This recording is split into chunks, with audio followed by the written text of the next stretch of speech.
Welcome guys, video here looking at quickly trying to create a bar graph, very similar to a histogram. Okay, that video will pop up on the right hand side of your screen at the end of this video if you want to go back and have a look.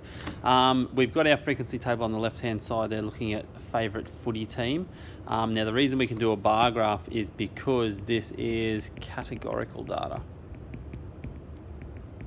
Alright, categorical data lends itself to a bar graph. Alright, so we've got Broncos, Storm, Cowboys, Dragons, Bulldogs. We've got the frequencies attached there. First things first, I've got my X and my Y axes drawn up.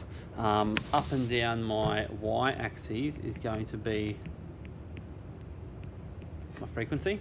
Okay, and I need to go from that lowest value, 3, up to the highest value of 14. So I'm going to start at 0. And I'm going to count up in 2s, nice and consistent. And I'm going to go to 16. Along the x-axis is going to be my football team or footy team. All right. Now, to do a bar graph, different to a histogram, we need spaces between each of our columns. Okay, so I'm going to leave one square free, and my first column is going to come up and look like this. I don't know how high it's got to be yet because I've got to look at my frequency table.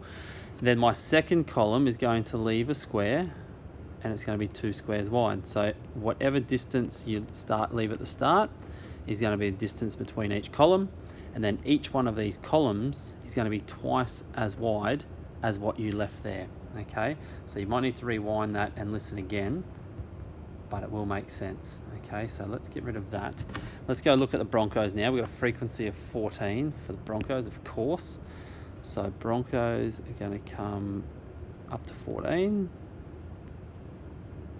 and down. Now that means that my label is going to be here for Broncos. Okay, second one, Storm 9, change colour. You're going to leave a gap, and I'm going to go to 9. Obviously you guys will be using a ruler. And again, my label is going to be there for Storm. Okay, next one, we got Cowboys 12, so we're going to leave a gap and come down here for 12, and again label my column there. Fourth one is Dragons at 7. Dragons at 7, so we're going to come to about here, label. And I can see I haven't left enough space on my x-axis, so I'm just going to go and extend that. And my last one is the Bulldogs, poor old Bulldogs, with a frequency of 3.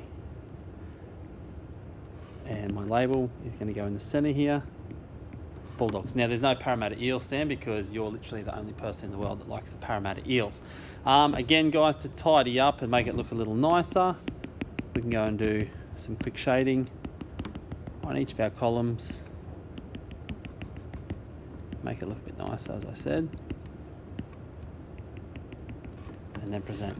Okay, it's pretty much the same checklist as the frequency histogram. Okay, again, that video is going to pop up on the right at the end if you want to look back to what that checklist entails. But what I have here so far is I've got a nice consistent scale on my X and my Y axes. I've got a label here on my Y axis, I've got a label on my X.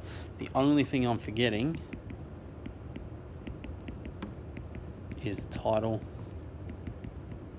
for my graph, which is the favourite footy team. Okay, quick vid, creating a bar graph, pretty simple. Again, guys, frequency histogram will pop up on the right if you want to look back at that checklist, and a little slower construction of the graph.